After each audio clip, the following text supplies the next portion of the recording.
Hey there, friends. Welcome back to the Bible in Life podcast. My name is John Whitaker. I am the host of the Bible in Life, and I am super grateful for you and glad that you're joining me here on this episode of the Bible in Life. One of the core convictions that drives me here on the Bible in Life is that the Bible has the best wisdom for life, that it accords with reality, that it tells the way the world really is and the way you and I are really designed to function, that it's true in that deepest sense, that it's like, this is the way things really are. And because of that, because the Bible is true in that sense, because the Bible has the best wisdom for life, our aim and our goal is to help people like you, people like me, live in sync with the Bible, because that's living in sync with reality. And so when I say that the goal of the Bible in Life is to teach the Bible in the language of everyday life, in the context of everyday life, so that we can live it out and follow Jesus right in the midst of our everyday life, that's what I'm getting at. That I believe living according to the wisdom of Scripture in the way of Jesus is living the way we were designed to function, and that's good for us. And so that's what we're all about here on the Bible in Life, and that's what drives me to keep teaching the Bible, is that conviction and that belief. So thanks for being here. Glad you're joining me on this episode. Before we jump into the specific topic on this episode, just want to restate what I said on last week's episode, and that is I am lining out the next several months of podcast series and podcast episodes. I got a handful of ideas and topics that I think would be useful, but I would love to hear what you feel like would be most helpful to you. So if there's a Bible book, a Bible passage, a Bible question, if there's a theology issue or some Christian living question that you've always wondered, just something you're wrestling with, something that has just recently come up, man, shoot me an email at john@johnwhitaker.net. Let me know what you're wrestling with, and I will put that on the list and see if I can't schedule that into the next several months worth of podcast episodes. Heard from a few people last week on some topics and some questions. Would love to hear from more of you if there's something you would love to see me cover here on the Bible in Life. All right, let's jump into the topic for this week. And I want to do something just a little bit different.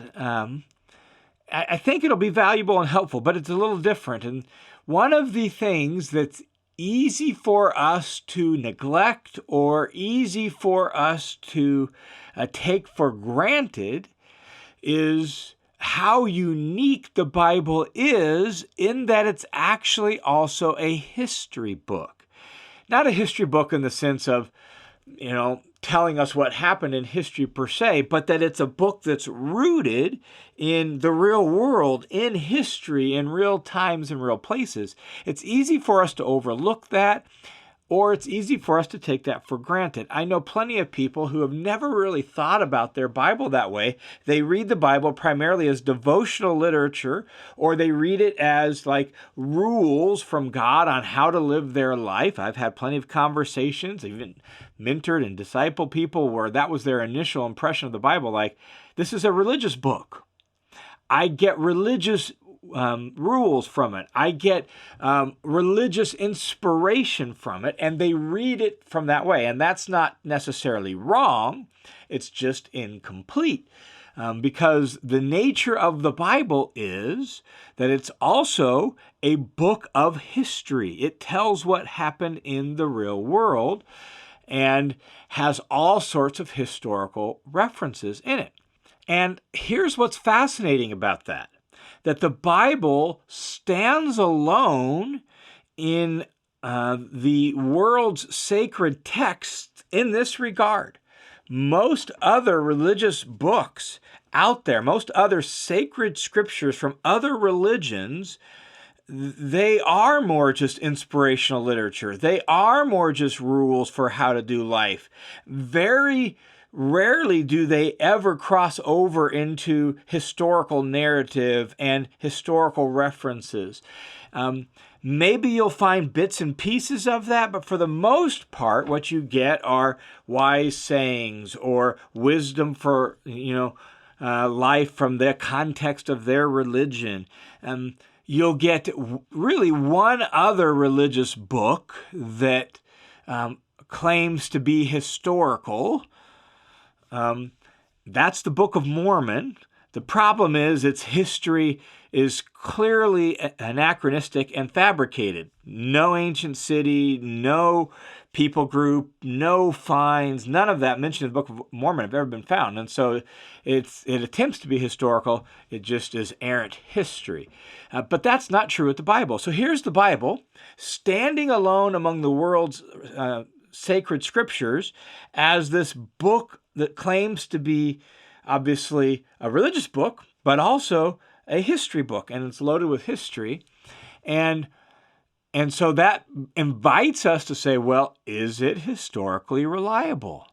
And the fascinating thing is how much of the historical people and places and events in the Bible have actually been verified and validated.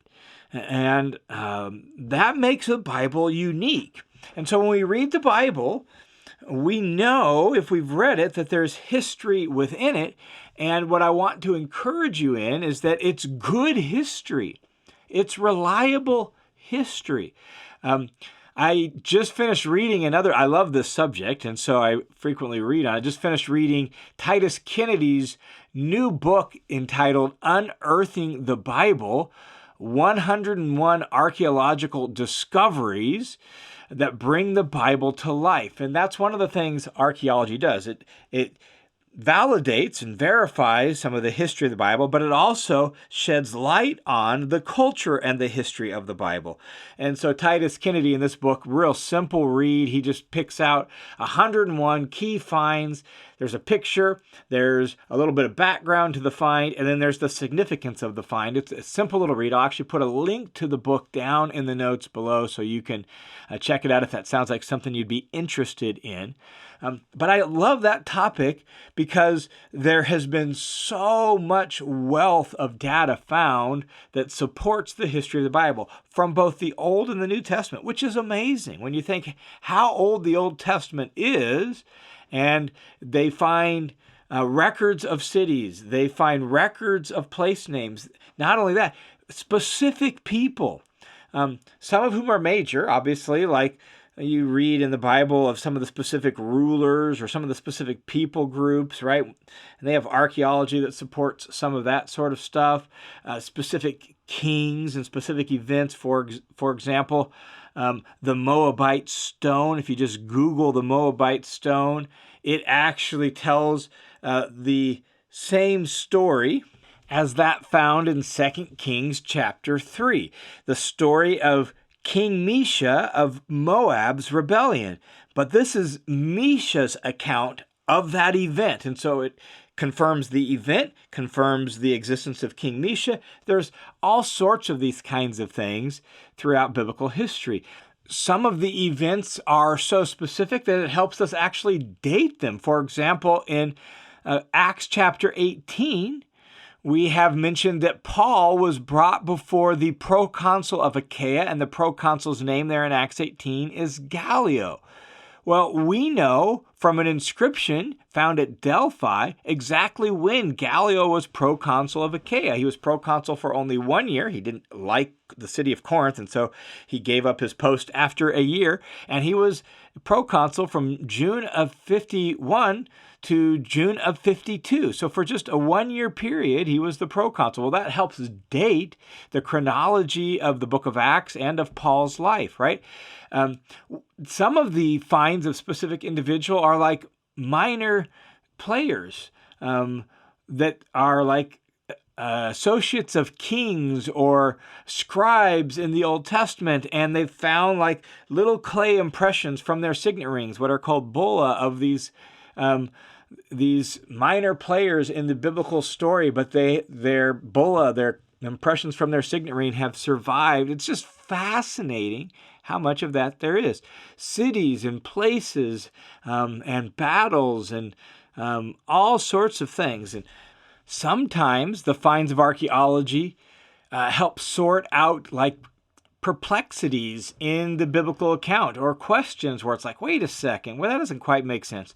A well-known example of that comes from the book of Daniel, where at the time of the end of the Babylonian Empire, there in the book of Daniel, you have mention of King Belshazzar in Babylon throwing a feast when the Persians come and take over the city of Babylon, and that's the fall of Babylon.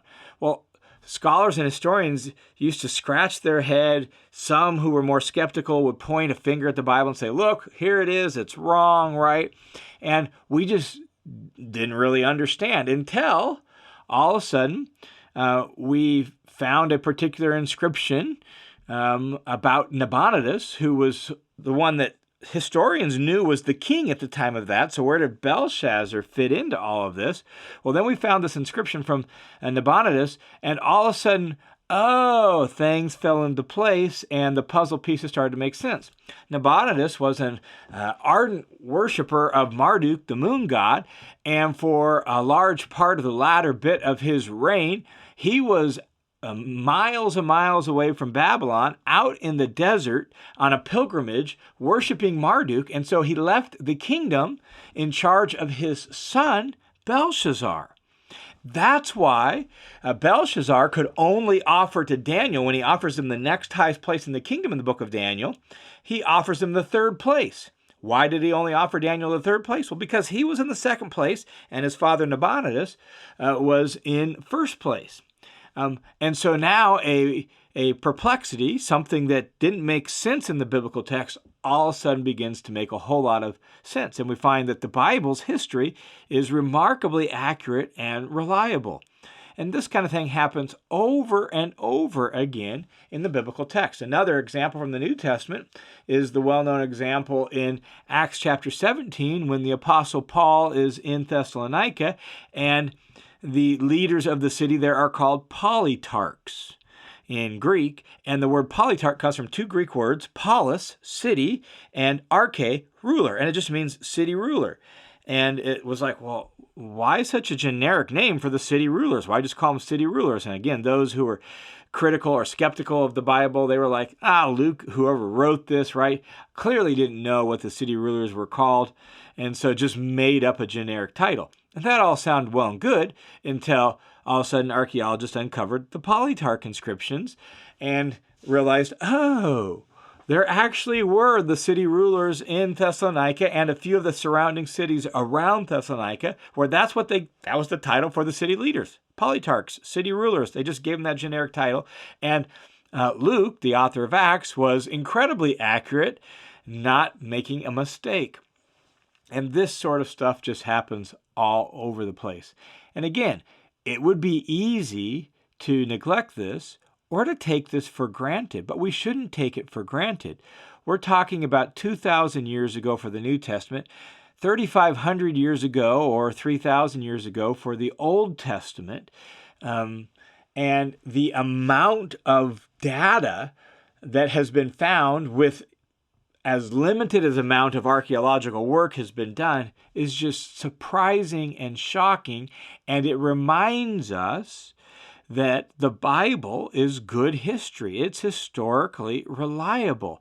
As one archaeologist has said, a Jewish archaeologist from a number of years ago, he was like, it can be stated matter-of-factly that no find of archaeology has ever controverted a biblical statement. Now, there's things we don't know. There's things we haven't discovered. There's question marks that we haven't figured out because we don't have the data.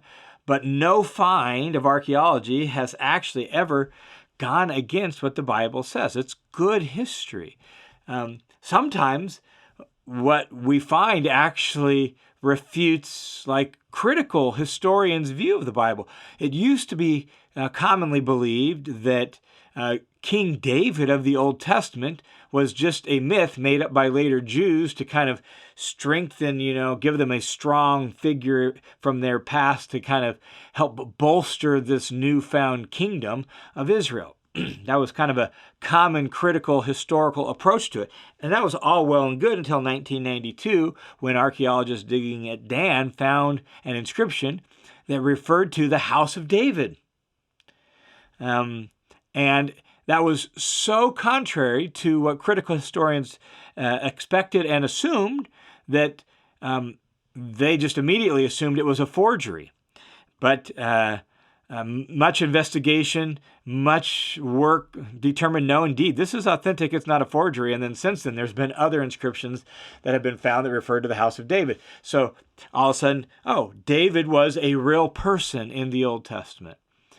And beyond just supporting the history of the Bible and helping us realize that when we read the Bible, we're reading reliable history, which is useful, here's what it also reminds us as those that want to follow Jesus and learn from the wisdom of the Bible. It reminds us that God acted in the real world, in space and time history, in real places, in the lives of real people. When we read, whether the Old Testament or the New Testament, we're talking about real times, real cultures, real people, real events, real places where the God of the universe acted in history in this world, where the God of the Creator God revealed himself in history, in the real world. That's the way God has operated.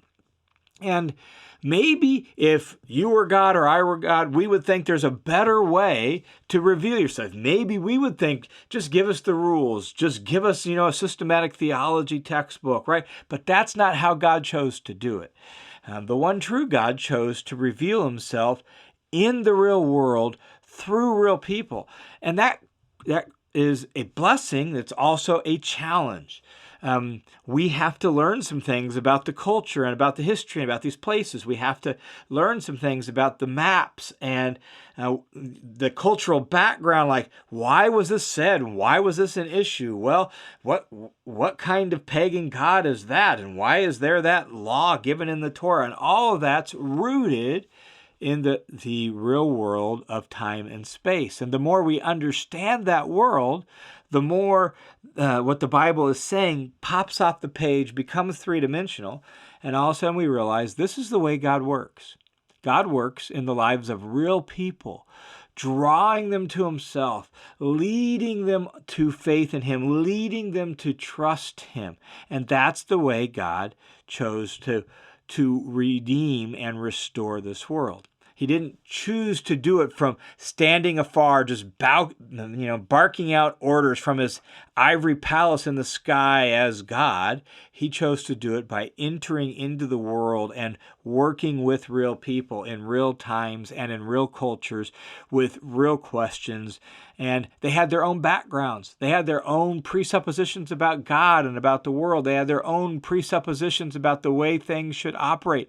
And God was willing to enter into those real places and work with them where they were at to draw them to himself.